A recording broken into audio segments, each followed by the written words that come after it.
It's a good ball played in for Tony Morley. Oh, he missed it! It is! Pick away! Villa in the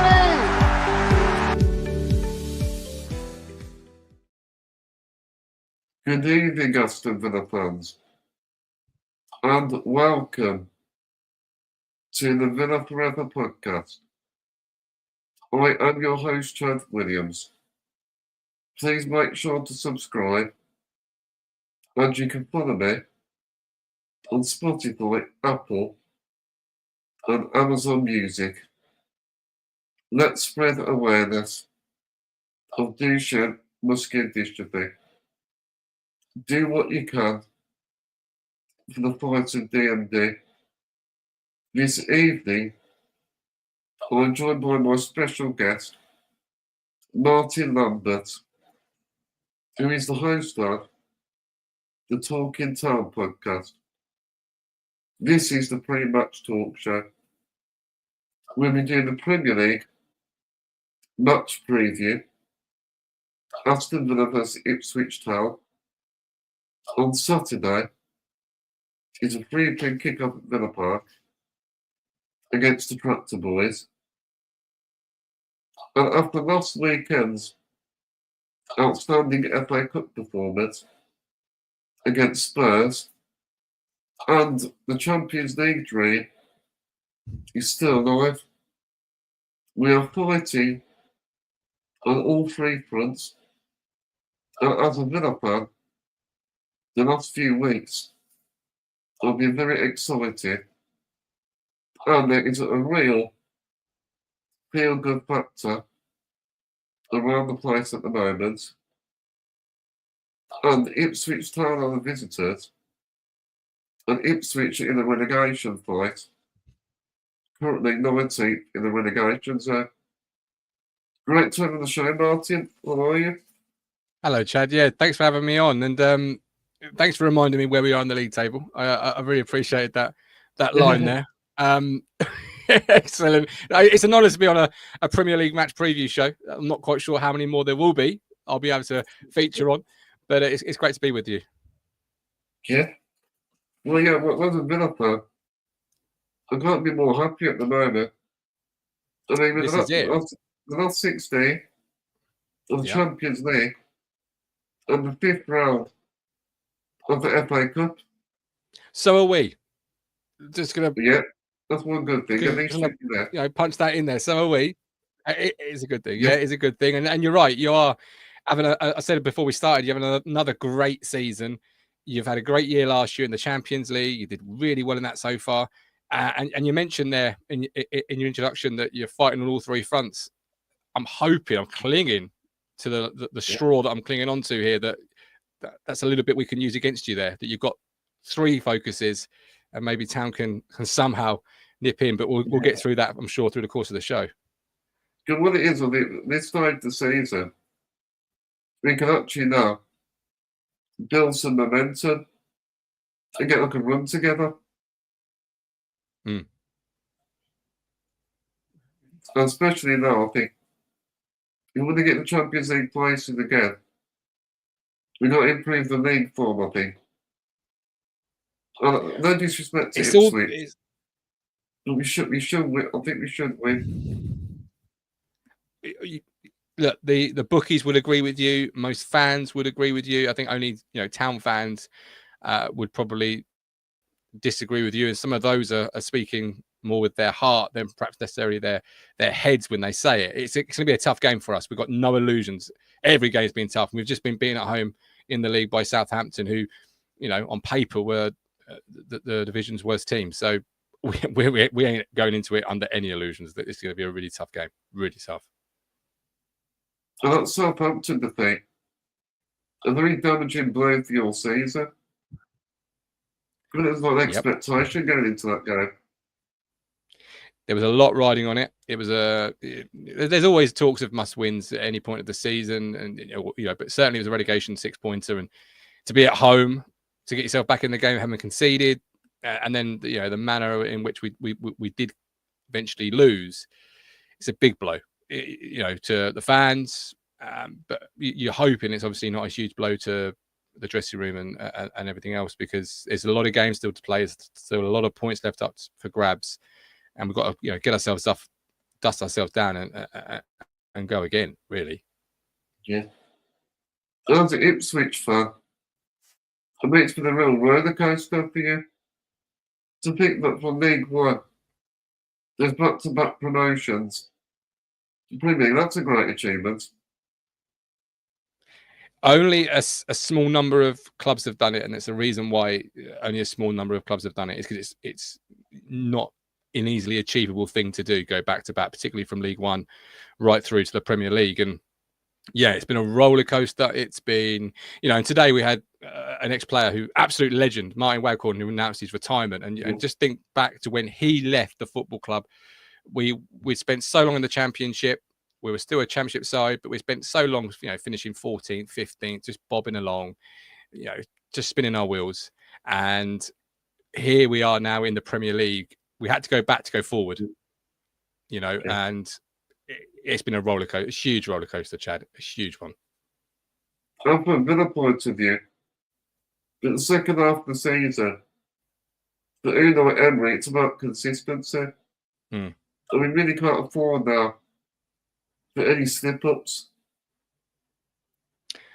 No, you can't. It is about consistency, and it's about, you are a Champions League side, as you said at the start, and it's about getting yourself back into there, because obviously with all the financial rules in place now, and fans always speculate they're there to keep the big clubs big and at arm's length. Well, this is a great way for clubs, and great clubs like what a class Aston Villa has, a great club with a fantastic support. This is a great way of getting back into that big time, because the more you can consistently build good seasons and qualify for the Champions League, you're building that financial backing, which allows you to remove the arm of the big boys and break in, really, doesn't it? What are you expecting from the game on Saturday? A hard game. A hard game would be the first thing I'd say to you, Chad. Look, in all honesty, we had one of our old managers, a Wolves fan. Sorry, not a Wolves fan, a Wolves manager, Mick McCarthy. I'm sure you know him. He would say at Ipswich Town, if you gave me a point now, I wouldn't get on the bus. I'm not quite there, but if it was definitely a guaranteed point, I'd be 95% tempted to say, okay, yeah, no problem, we'll stay at home and we'll do something else with our Saturday afternoon, because every point is massive at this point. But there's always the element of what if, right? Particularly now with VAR, and we've seen some really strange decisions. It could be a penalty, it could be a red card, it could be anything that happens in football. So you never know. But we are expecting a really tough game. Really tough. I think against Ipswich, I don't think it'd be a routine victory. I expect Ipswich to be very competitive. I do think with Ipswich, that away form seems to be better than a home form. Yeah, it really is, Chad. Our away form is much better than our home form. But then even at home, we obviously we had you earlier in the season. We could have won that game quite easily. We probably could have lost it in points as well. But that's the Premier League, in the sense of every game ebbs and flows, and each team has got so much quality that it just takes a moment to puncture a season, to send you down. Like last week, for example, Southampton. Was it a goalkeeping mistake? Possibly, but it was that one moment, and they nicked the points. And we could have beaten you earlier in the season. Our away form is better than our home form. I like saying it like that. It's when you drill into the stats, because it is better, Jad. But we are talking like literally 1 or 2, maybe 3 points. It isn't like we've won every game away from home and we're okay. But it is better. It is. You're right. In football, it's all about fine margins. Yeah, it really is. Particularly for us at the moment. Particularly for us, and I said on my show the other week, Chad, that I'm getting a little bit tired of finding moral victories in defeat, because all through a season it's been, what a great journey. If only this, they're learning, and all these different things that you take as a football fan when you get beat, just to try and cling on to. And you're swearing a little bit thin, but you have to understand how far we've come, as you said. and where we are, and those fine margins, and you've got such an abundance of quality, and obviously you've added in that recently with Marcus Rashford, another quality player. It just takes a moment for these players, just one moment. They don't need where we've come from, and I mean this with no disrespect, Jad, to the rest of the pyramid, in terms of League One and the Championship. They sometimes need 5, 6, 7 chances. In the Premier League, they could be quiet for 89 minutes. You give them one sniff of the goal, and you're losing 1-0. It's ruthless. So what Ipswich need to do is grow to win results. Yeah, so no, you're right. Even the 1-0 win, even those 1-0 wins, scruffy victories. Yeah, I take a 5-4. I take a 1-0. I take anything at this point in time. I take it off coming off someone's backside. I take a VAR decision. I don't know. I thought I'd say as a football fan, but I'm desperate times, right? Call for desperate measures. I'll call for anything. I think on Saturday we got enough quality to get the job done. I don't think there are options on the attack, especially. The likes of Marcus Rashford, we've got Asensio, Donyell Marlon. Yeah. I actually think Donyell Marlon, his movement as well, could cause you a lot of problems. Yeah, you've got a lot of quality players that if you're Kieran McKenna, you're probably spending sleepless nights building up to the game, trying to figure out how you can potentially, you're never going to keep them quiet, how you can potentially limit them in chances. And you're right, you've added Marcus Rashford, quality player, to an abundance, and you've got two names over your shoulder there. Obviously Ollie Watkins in the European Championships. I've not heard he's not available to play, unless you're going to break me some really good news here, Chad. No, I think he's still fit, I think. Okay, so you got Ollie Watkins to add to that abundance of quality of names that you've mentioned. Senzio, who obviously a great player in the Champions League. He's probably the experience. His quality. I watched him at the FA Cup game against Spurs. And see him on the pitch, a great first impression. Which is all you ask for, isn't it, as a football fan? That first impression is an important impression, and he's a quality player. I could sit here and wax lyrical about 99% of the Aston Villa team, and rightfully so. You don't get to where you've got to under a great manager without those quality players. It's those sort of players to make you get up on your feet, make you excited. Which is all you ask for, right, as a football fan? Yeah. I'm about to say to you as well, there's a reunion at Villa Park. Also, you got Kieran McKenna is reuniting Marcus Rashford. And he worked closely with Marcus Rashford at Man United. Yeah. I'm hoping they were really close friends, and Marcus doesn't. Sorry, my internet's a bit out. I explained before the start of the show, but I hope Kieran and Marcus are really close friends, really good friends, and perhaps Marcus doesn't want to turn it on Saturday. Doesn't want to hurt his old friend, doesn't want to, compound the misery. So that's a hope. Again, another straw I'm clutching at here, but we'll keep clutching at them. And obviously got Tyrone Mings, who has sadly had his injuries at Villa. But he used to play for Town, and a lot of Town fans regard him in really high regard, and rightfully so, because he's a really good player. And you've got Jaden Philogene, of course, Chad, making his return. You get a warm welcome. Is this his third or fourth return to Aston Villa? He's been away, he's come back. He's been away, he's come back. Well, no, he has been up and down. Great business, though. Sell him for 5. Yeah, sell him for 5, bring him back. Yeah, it's great business. Really great, yeah. Sorry. You signed him for 21 million. Yeah. It's a lot of money. Well, I hope you get the best out of him. He's still young, and he will improve.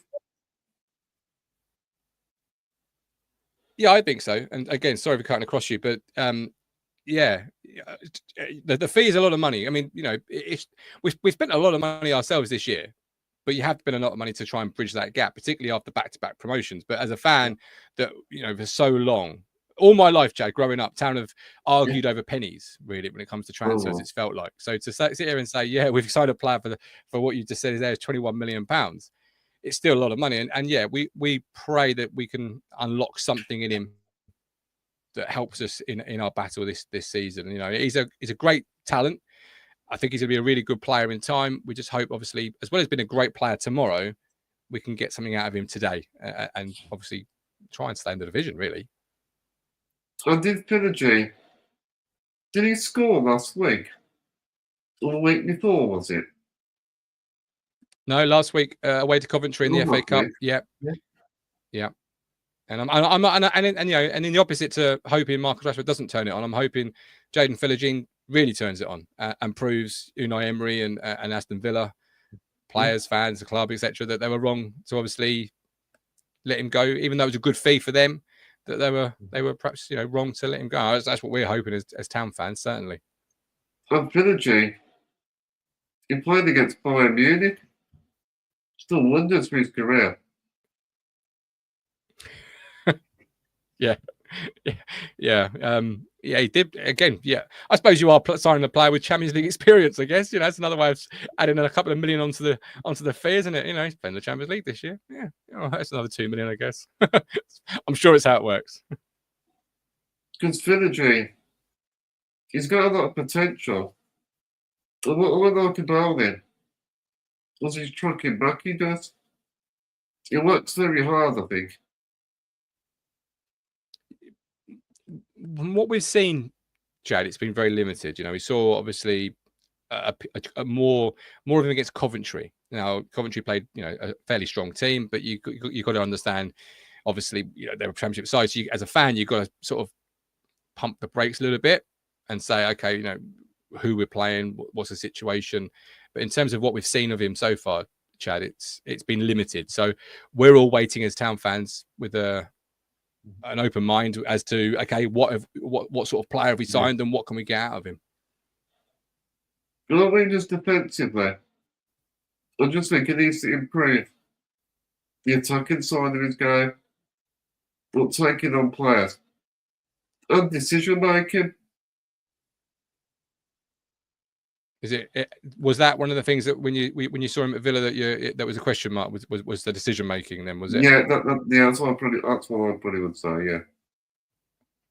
Well, you got to hope that's time, right? That's time on task. You got to hope as a fan that it's a young player, still developing, still learning, and the more time on task he spends, the better that will get.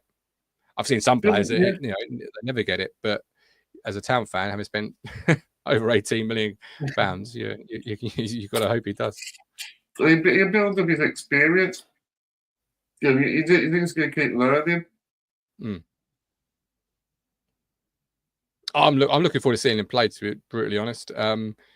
Yeah, as I say, we've not seen much of him, but I'm really hoping Saturday 3 p.m.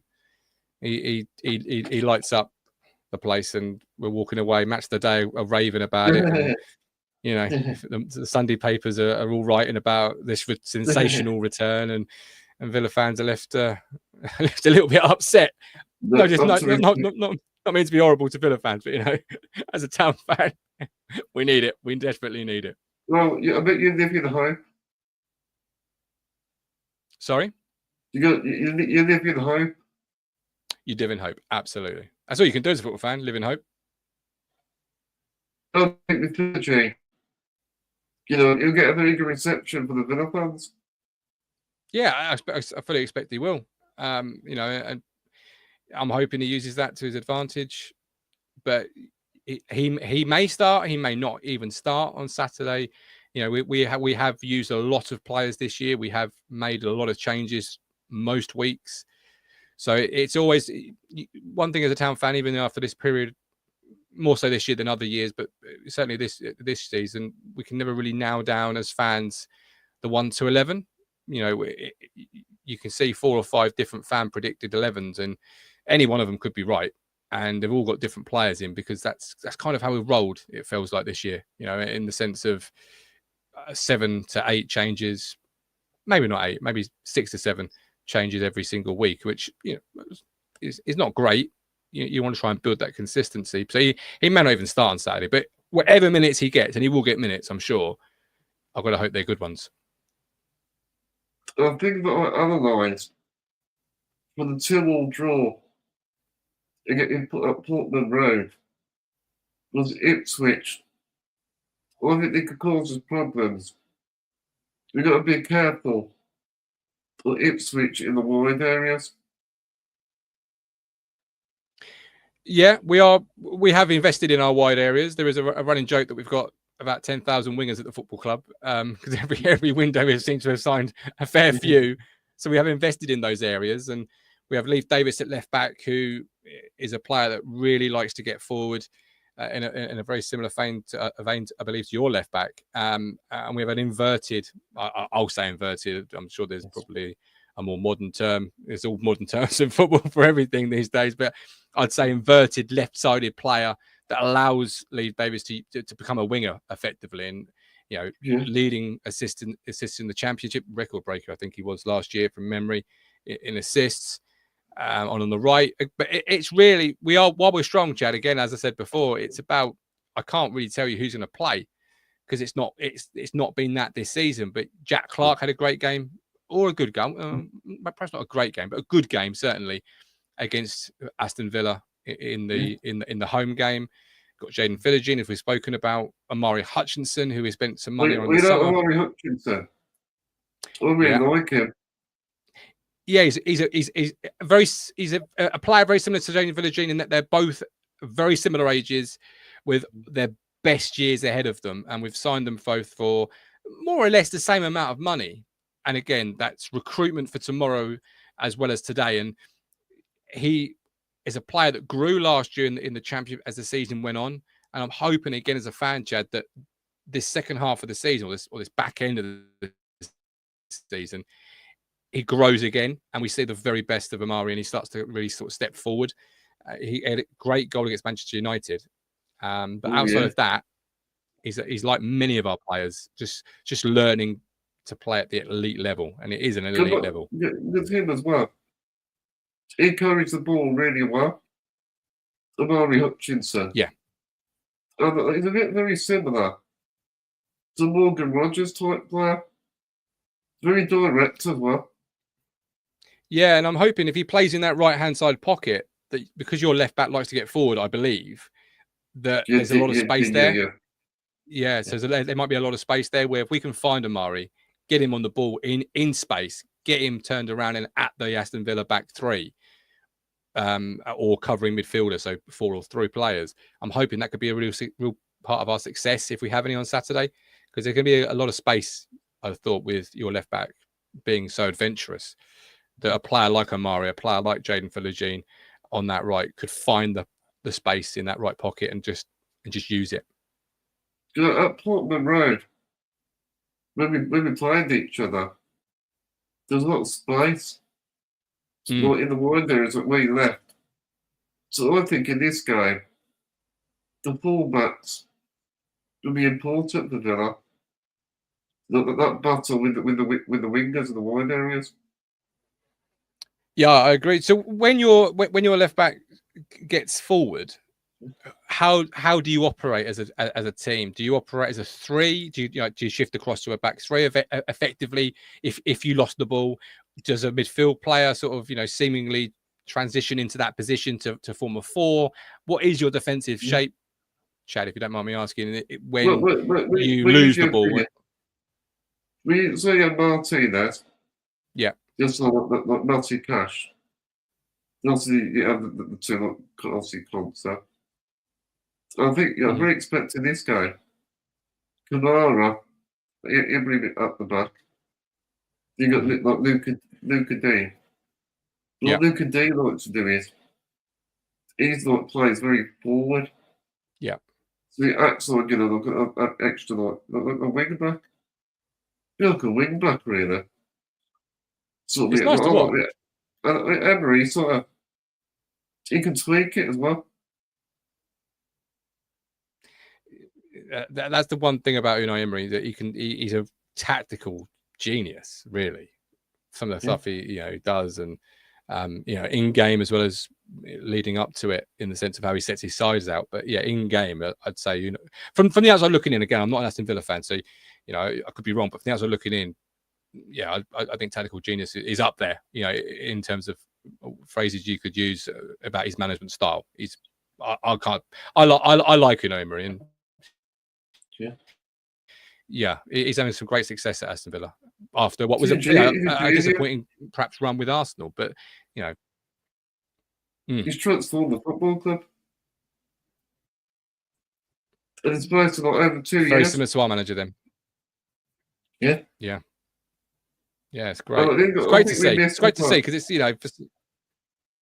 and Paul Torres. And Torres Mings got a few injuries, so that centre back can only Bogard. Kamara might play there. Yeah, it depends. We have got a few players out. To review that, I think on centre back, but now we've got Disasi. We've got a loan from Chelsea, so he can play this weekend,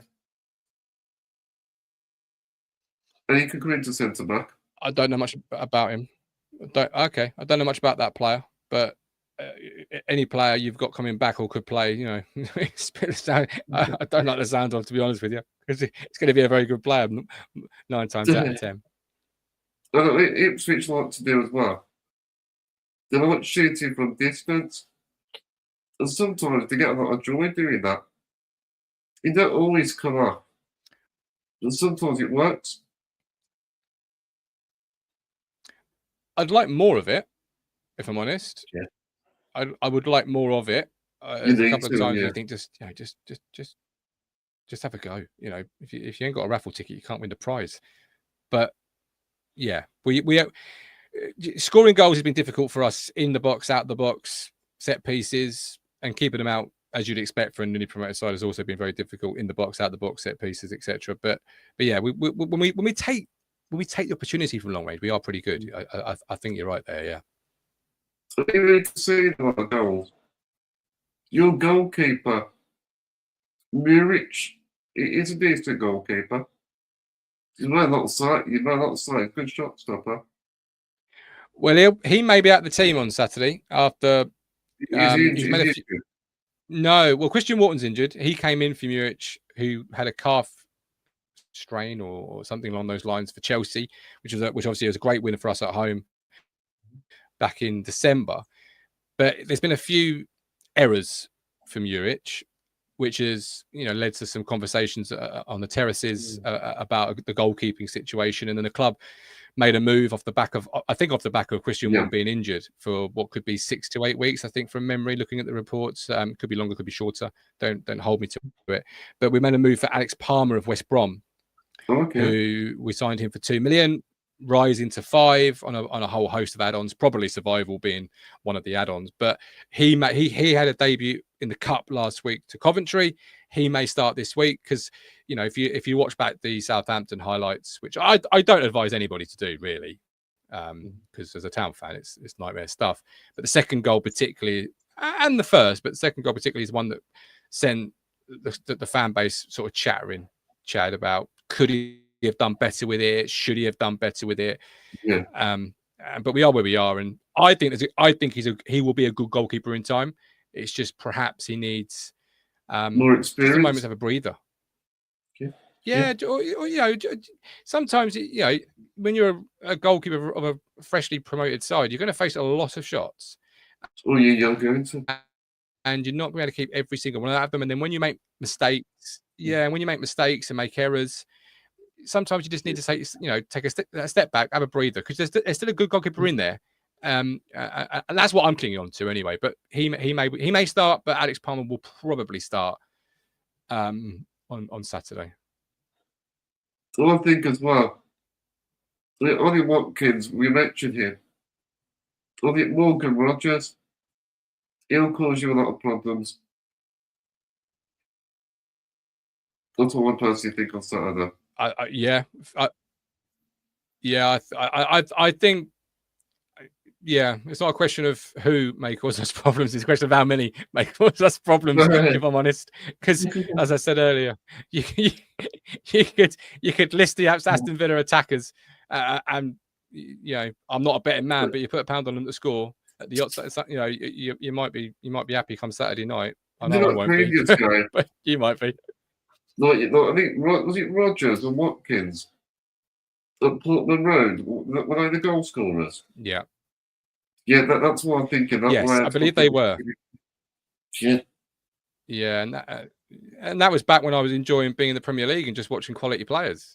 Back then it was like, oh, we didn't win. We maybe should have done, but it was a pleasure to watch Ollie Watkins, who only recently was in the European Championship scoring for England, and it's great to watch Duran and other players. But now I'm a bit, as I said earlier, moral victories and defeat. I'm a bit tired of it. So I as much as I enjoy watching these quality players, I just frustrated, frankly. Yeah. So we'll talk about Kieran McKenna. So what's your thoughts on Kieran McKenna? Love him. Absolutely love him. He's transformed the football club. He's delivered back-to-back promotions. And not just ground out wins in those back-to-back promotions, or maybe found the right side of luck in those seasons. We've played some absolutely scintillatingly beautiful stuff, and we've been in a front foot, aggressive, fun side to watch, which is all you can ask for as a football fan. Wins aren't guaranteed, but the style of play, if it's good, you can tolerate it.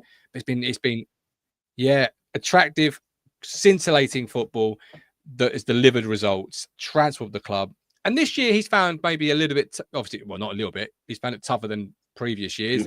And he's still learning as the squad are learning. It's his first year in the Premier League. It's his first actual senior management role.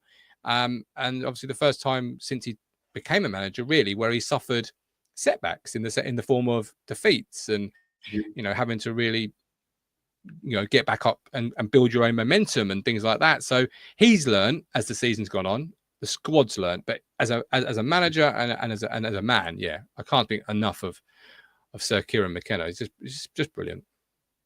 Oh, I think with Kieran McKenna, he deserves a lot of credit for what he's done, really. What he's achieved in Ipswich Town. It's incredible, really. Yeah, it is, and I can't.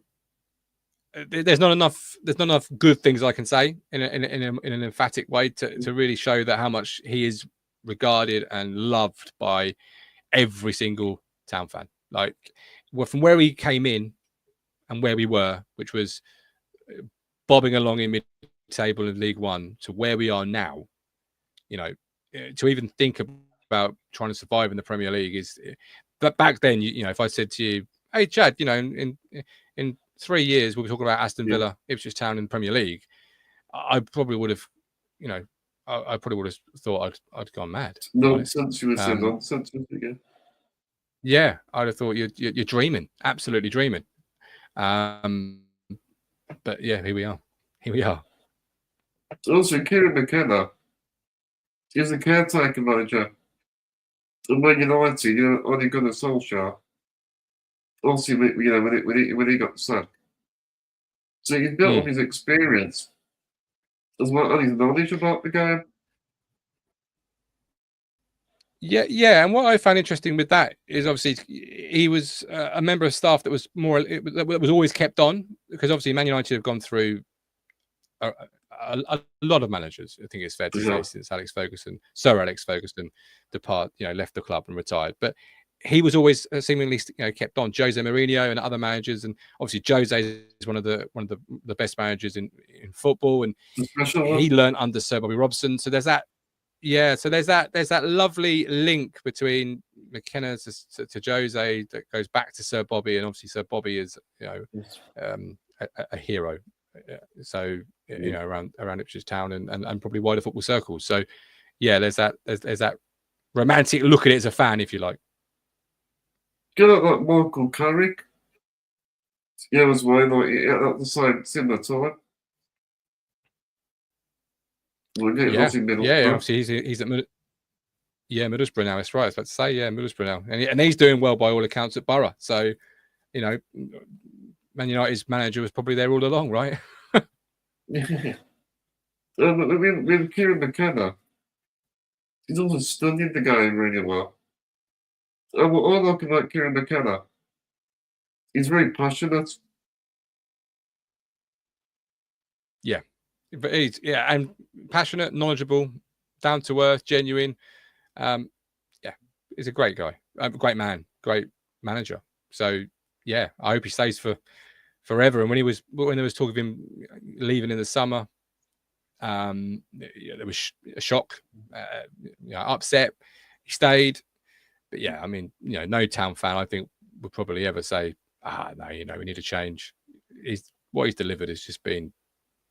It's been football manager stuff. It's been when you tell your mates down the pub, I've got Doncaster promoted and we won the Champions League, or in this case, we Ipswich Town promoted and we won the Champions League or whatever. You're like, yeah. How many times did you restart it, etc. Like this is real life. No one's restarted this save. No one's restarted this season. Like we've lived it, and it's football manager stuff really. I like a lot of younger managers to do well. Yeah, for a younger manager, especially. Yeah, I agree. Fully agree. Yeah. And also during his time at the manager at Ipswich at his promotion, it's not the promotion season. He got 194 points and 193 goals. That's an impressive record. That's what I was saying earlier about the scintillating stuff. It wasn't ground out 1-0 wins. It was really good football, and I'm hoping to see really good football and scintillating stuff on Saturday. I'm not quite sure I will, but I'm hoping. Well, actually, talking at Ipswich, actually, a few years ago, Ed Sheeran is a minority shareholder. He actually sent me a video message. Did he? Ed Sheeran, one of my favourite singers, yeah. Wow, yeah. I'm a big fan of Ed Sheeran myself, to be honest with you. What's your favourite track? Oh, I'll probably say Perfect. Perfect, yeah. It's a good one. It's a good track.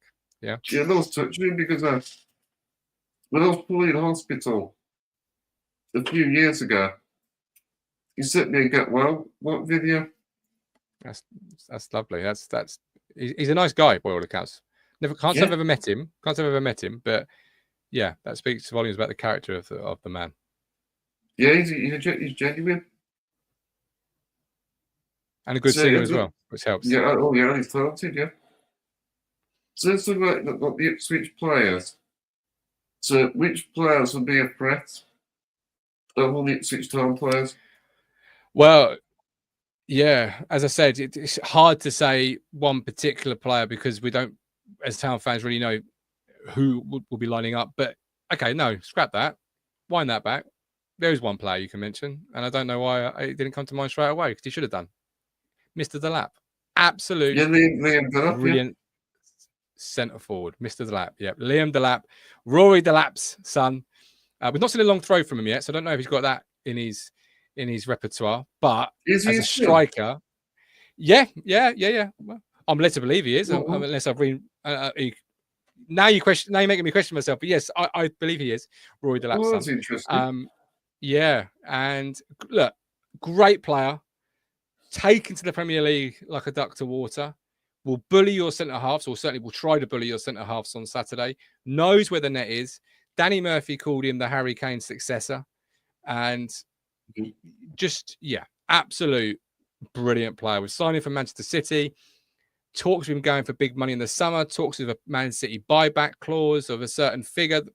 Nobody really knows what that deal was in terms of what Man City have. Very similar to Jadon Philogene and Aston Villa. No one really knows what Man City's clause is.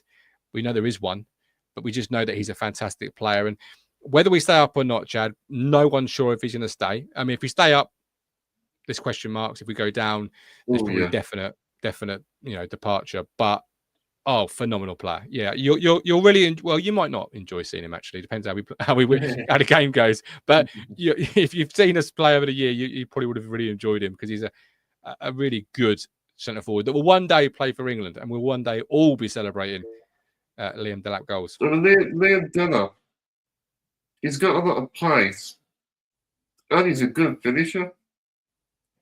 Brilliant finisher. Yeah, he'd have a couple of more goals if it wasn't for the Manchester United goalkeeper who had a brilliant day that day and then didn't play well the week after and made a mistake. It was like, oh, why couldn't you do that last week?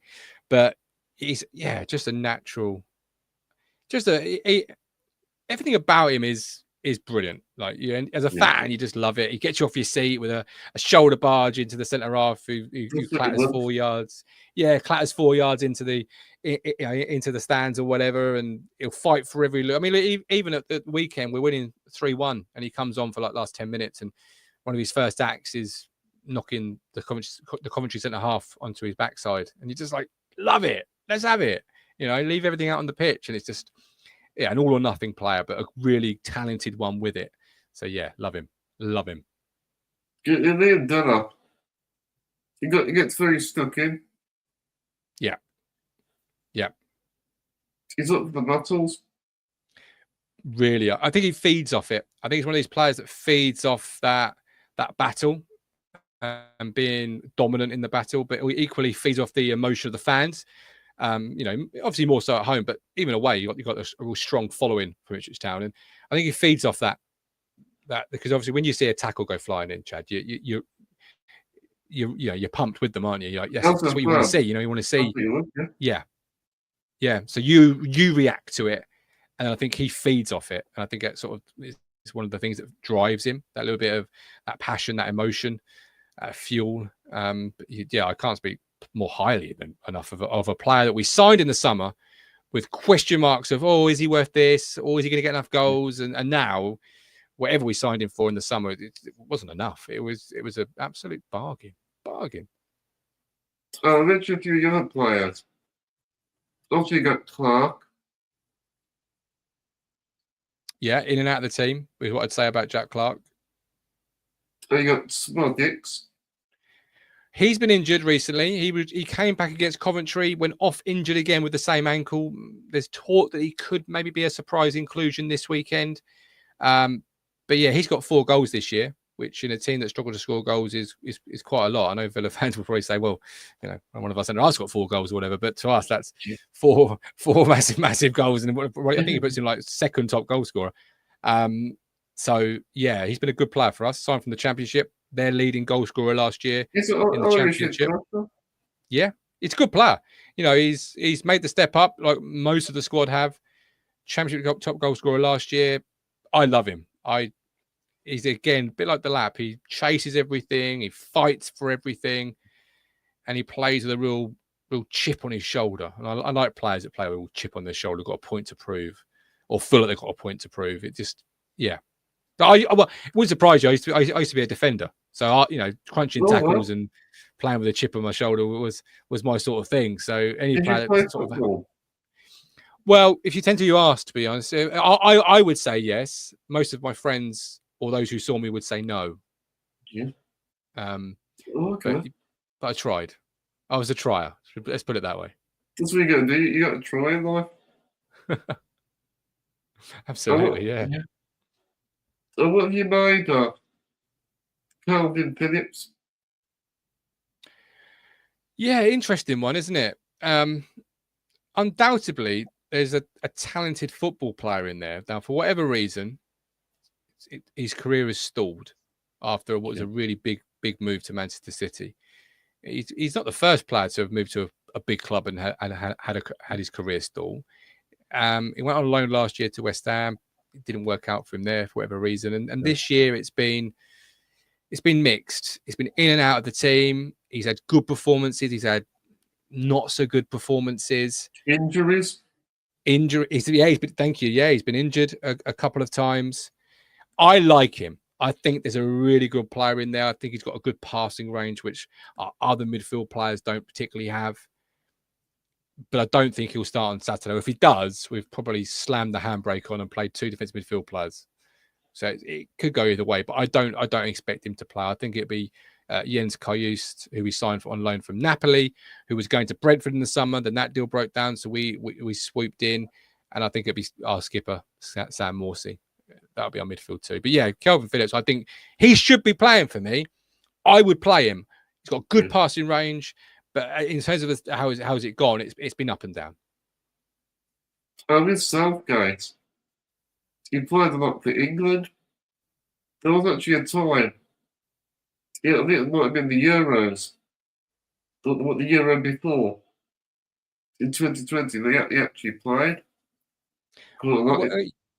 Yeah. And he was actually mentioned, wasn't he, in this Euros? I haven't got a Calvin Phillips in the squad.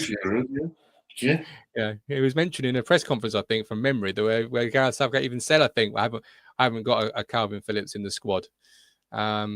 If I'm remembering back to the summer, right, which is a bit hazy. We were doing quite well. That's all I can tell you.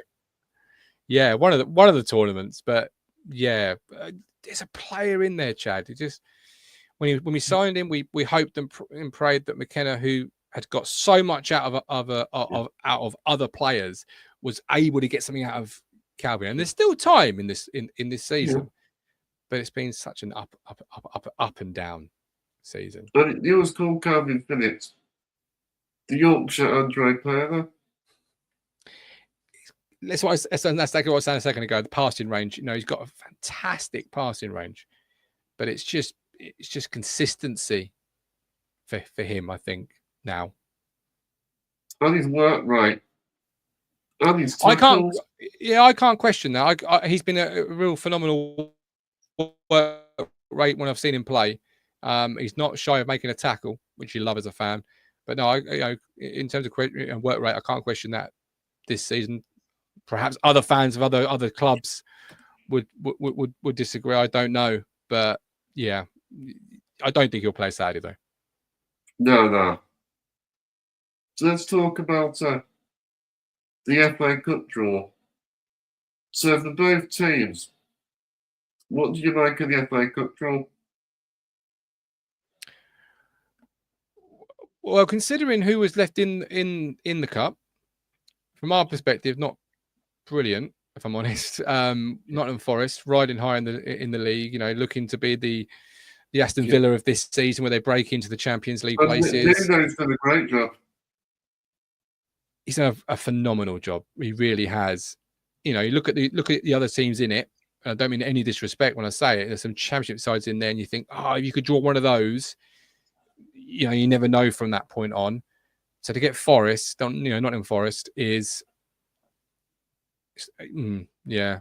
I'm not quite sure what to make of it. We could win, but it's equally not as easy as or easier as another tie. Yeah, I'm feeling more confident in Cardiff City. I think we actually can get a good run. And being at home, we've got a good advantage. Yeah. Where are Cardiff in the Championship at the table at the moment?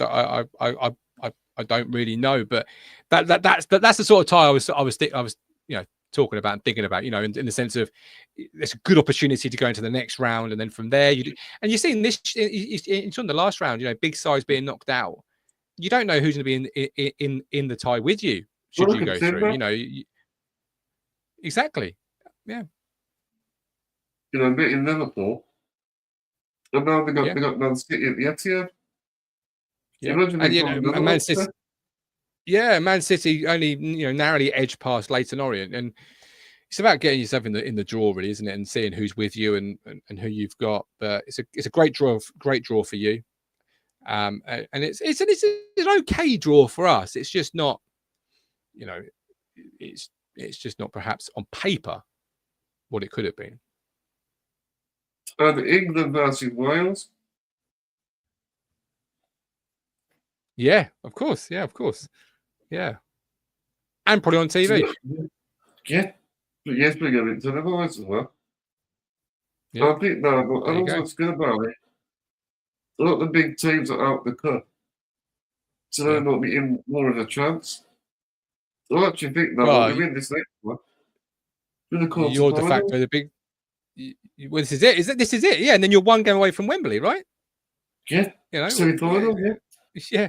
Which they should still play at neutral grounds. I remember growing up some great cup ties Villa Park being one of them. Not necessarily for Ipswich, but as a kid growing up watching the game and learning to love the game. Having semi-finals at Wembley to me still feels like, what are we doing? What are we doing? And almost detracts away from the final a little bit in the sense of it's Wembley. That's where the big moments happen, not the moments leading up to the big moment, if you like. Well, I think actually the FA Cup, it's a real chance to win a trophy. I think Emery, I think that he'll take it seriously. This competition will stretch your squad though, won't it? Fighting on three fronts. If you're going to take it, play a strong team, obviously, but you've got a good squad, and Nottingham Forest showed that. I know, Exeter gave them a scare, but Premier League sides these days have big squads, good squads, and even a rotated team would still be a good team, or certainly strong enough. You would expect to give a championship side a really good game, because there is a huge gulf now between the two leagues. We're testament to that. And you go back to the 70s and 80s, Ipswich were a very good side. And the Aston Villa, we played each other quite a few times. Sadly before my time, a little bit. I was the back end of the 80s was when I arrived on Earth. But yeah, we know our history, because we obviously, as a fan, you learn about it, you read about it, you hear about it from your dad, your granddad, your fans in the stands that were there. Too great. And that's what I say about Aston Villa earlier in the show. It's great to see you're making yourself back onto that stage of being, considered, I'll say a big club in inverted commas, but a top 6 side in the Premier League, a top 4, top 5 side in the Premier League, because when I grew up, it was the John Gregory era, really. When I think back to Aston Villa growing up, it was the John Gregory era, Paul Merson, playing for Aston Villa, that Lee Hendry, and obviously much different to what you were describing there when you in the earlier decades, but still a solid Premier League team. But now to see you back, making your way back to that top level is big time. Yeah, it's nice. It shows it can be done as well. It shows it can be done as a fan. And Forest again, Nottingham Forest are showing that again. It doesn't have to be a closed shop. It doesn't have to be Premier League teams that are consistently the same, just in different orders of the top. That's what I like. To go over the last few seasons, you got Newcastle, Aston Villa, and now Nottingham Forest to get Champions League football. What's really needed now is the consistency. We've seen, as you say, a couple of teams break in, but nobody's consistently done it, which is why Aston Villa are a really intriguing thing this year, because you're there or thereabouts, you're knocking on the door, you're still in the Champions League. Obviously, if you win that, then obviously you'd be there again. But Emery's the right manager. Yeah, it's about consistency now. So, either yourself or Nottingham Forest or whoever breaks into that top 4. Now, you've already done it, so you've got that 1 foot up, if you like. But we need a consistent team or two to qualify and then re-qualify and start to increase the number of teams that are considered again top at the elite level, because it has felt like for a long time, hasn't it, where it's just the same 4, 5, 6 clubs, just randomly generated each year into how they finish. The mold. Yeah, exactly. Exactly that. Break the mold. Exactly. And going back to the FA Cup, I think Villa have got the right momentum, getting a good win in the competition. I'm very optimistic as a Villa fan. So you should be. Yeah, you should be. And I have belief. Yeah, you should be. You should have a real strong belief, because you've got a good manager, a good squad, and it's just that consistency and that momentum. And waves take you, don't they? Waves take you, and winning's a habit, a really good habit. Just like losing is a bad habit, and you can't sometimes you break it. And we've all been there as fans watching our team get beat 9 times out of 10, or week in, week out, and it feels like they're just habitually now losing and they can't break it. Winning is the same. Once you win, and you win again and again and again, and build that momentum, it's hard to break that belief in the dressing room. And I think you've got that really from the outside looking in. We're going to make one more point, and we'll talk about the last point. So, do you think Ipswich Town will survive the Premier League? Yeah. Why not? Why not? Why not? Why not us? Right? I mean, we're 3 points outside the relegation zone with Wolves.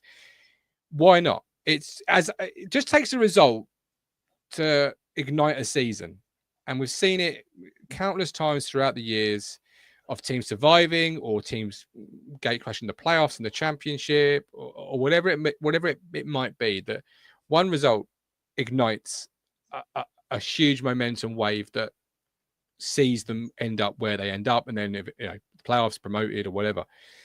Why not? Why not us? And it could start on Saturday. Beating Coventry in the FA Cup. If we get a result here, let's dream for a minute as a Town fan, and we get a win. That's back-to-back wins. That's suddenly a huge momentum way to take into Tottenham and Manchester United, who on paper aren't having great seasons. So yeah, why not? Absolutely, why not? I mean, Southampton. We know they're already gone, really, Southampton. Well, if they've gone, we certainly threw them a lifeline. Like we certainly threw them, the ladder to try and pull themselves up with, and make a fight of it last weekend. Sadly, from our perspective, but yeah, they probably have gone by now. I would have thought 10 points out. You got Leicester City, 17 points. Yeah, obviously Ipswich on 16 points, and then Southampton on 9 points. Yeah, that result, as I say, I keep coming back to it because it was a huge moment in our season. Even a draw last week, 17 points, 2 points outside of Wolves, feels as a fan better than 16 and 19. It's a game or a game. It's 2 games, really, isn't it, with the goal difference? So we're 2 games out. Effectively, we've played 26 games already. Just that one more point last week, against Southampton, it would have felt better. But we are where we are, and you never know. There's still a lot of points left to play for. Oh, the thing is, as well, there's no hiding away from it. You're in a relegation dogfight, but you're with a chance there. And I think the battle will depend on the results as well. And I think that's the important thing to take away as a Town fan, is that when you look at the league table, really, Southampton and Leicester, who came up with us, were both here only the season before. So they got relegated, then came straight back up again. So their foundation of a Premier League squad and club should be, in theory, miles ahead of where we are as a club that's bounced from League One to the Premier League. And if you'd said at the start of the year, one team will have 9 points at game 24, most would have said, not Town fans, but most would have said, it'll be Ipswich.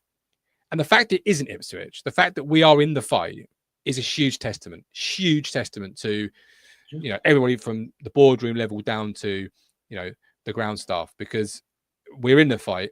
We're not cut adrift, even though we're still trying to bridge 2 gaps. If there's an argument for, but certainly 1 gap. I mean, Ipswich. I think with you as well. You should beat the teams around you. Try and beat the teams around you. There's no way to do it as well. Yeah, and I think that's what the teams who stay up, year on, year out, they do so well. And I think of, looking at the league, so there's like a team like Crystal Palace, for example. The reason that while they're a solid, consolidated Premier League side is because they do that very thing. They beat the teams they should beat. They pick off the odd point or 2 or 3 from clubs where you perhaps go, they're not going to get much today, but they do, and they pick off those bonus points. But they beat the teams around them, and that's the real recipe to staying in the Premier League, as I'm sure you know. It's beating those teams around you consistently and constantly, and the reason why we're in the relegation zone is because again, going back to Southampton, we didn't do it, and going back to Leicester at home, we didn't put that game to bed. And yes, there's a red card and a VAR decision, etc. All those different things you can mention as excuses or reasons why, but we didn't put that game to bed when we should have done. As a team around you, and whereas Wolves away, we did get those 3 points. We did beat a team around us. So, whereas West Ham, we were hammered. Excuse the pun. Wolves is a granddad's team. Is it? Yeah, he's a Wolves fan, a granddad. Yeah. Well, I'm sorry, but I'm hoping it's going to go Southampton, Leicester, Wolves, Ipswich. I mean, Ipswich, I'm really sorry. They show glimpses of what they can do. They need to take their chances. Another thing they need to do as well is improve their home form. Yeah, easier said than done. But yeah, you're right. On all 3 things we've just said there, you're spot on. I mean, Ipswich, they're lacking conviction as well. That's what I personally think. Yeah, no, I agree. There's quite, look, it's a learning curve. It's a step up, and we've had to really sort of take our medicine. But there's still 14 games to go. Yeah, anything can happen still. Anything can happen. You got to believe. And as a fan, the hope, they say the hope will kill you. But as a fan, hope is all you got. So we're going to ride the roller coaster with it. And we just got to hang in there and take it to as long as we can. Take it to the final day. Put it to. I mean, hopefully the fan. You hope you're where Everton are, for example. You ain't got to worry about final day. But if it's going to go like this to the end of the season, just take it to as long as you possibly can. We've still got to play Leicester. We've still got to play Wolves. We've still got to play West Ham. And I'm not saying West Ham are in the relegation fight. That's not what I'm saying. But those teams around you, and you've got to go and do the best you can. Take the points where you can, and let's see where the chips fall. So going towards the end of the podcast, so what is your score prediction? I gave my score prediction last night on the show, and I've got a feeling it could be food poisoning, but I've got a feeling we could take this one. Just a feeling, just a little feeling in deep down. So I'll go 3-2 Town. Why not? Why not? Well, I'm going to go for a 3-1 win to Villa. I mean, I can't argue with it, really. If I'm honest, it's like, well, I expect goals. Yeah, me too. Yeah, because neither team can really defend that well. I mean, you can defend probably better than we can. But we don't keep a clean sheets. Yeah. You don't keep clean sheets. We don't keep clean sheets. I'll go 3-2. You're going 3-1. So we're both going to see. We're both hoping to see goals. We're just hoping to see them in different ways. Very quickly, I wanted to ask you, but why are Ipswich Town on the tractor boy?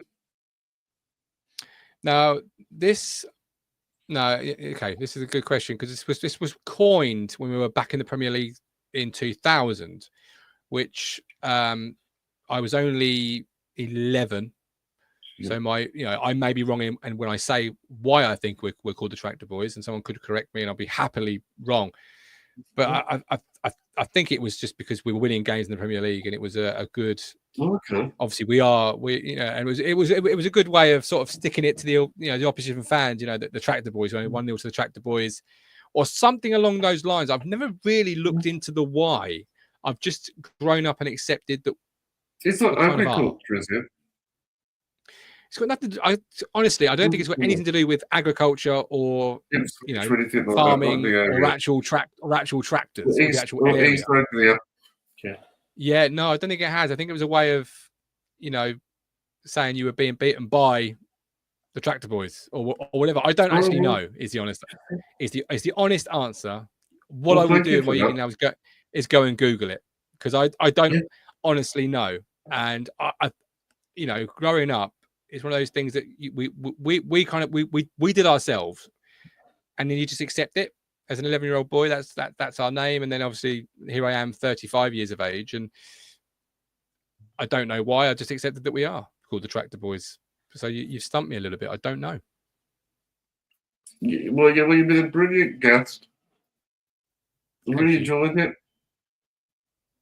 Me too. Been a real pleasure. Thanks so much. Also, if possible, can you spread the word about my channel? Absolutely, of course.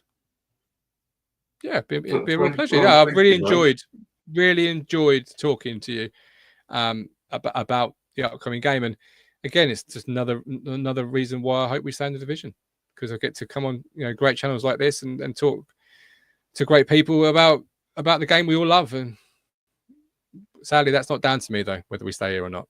And I don't think you'll be interested in what I've got to say about Ipswich versus Birmingham, for example. Well, thank you everyone for watching. If you enjoyed this podcast, please remember to make sure to subscribe. Make sure to hit the like button. Make sure to give it a share. And give us a good review on our audio platforms. If you're listening via audio, on Apple or Spotify. And make sure to let me know your thoughts in the comment section. Thank you so much, Martin, for your time. Thank you. All the best. And good luck for the rest of the season, just not Saturday. Yeah, I'm going to wrap up this episode with Villa Forever and Up the Villa.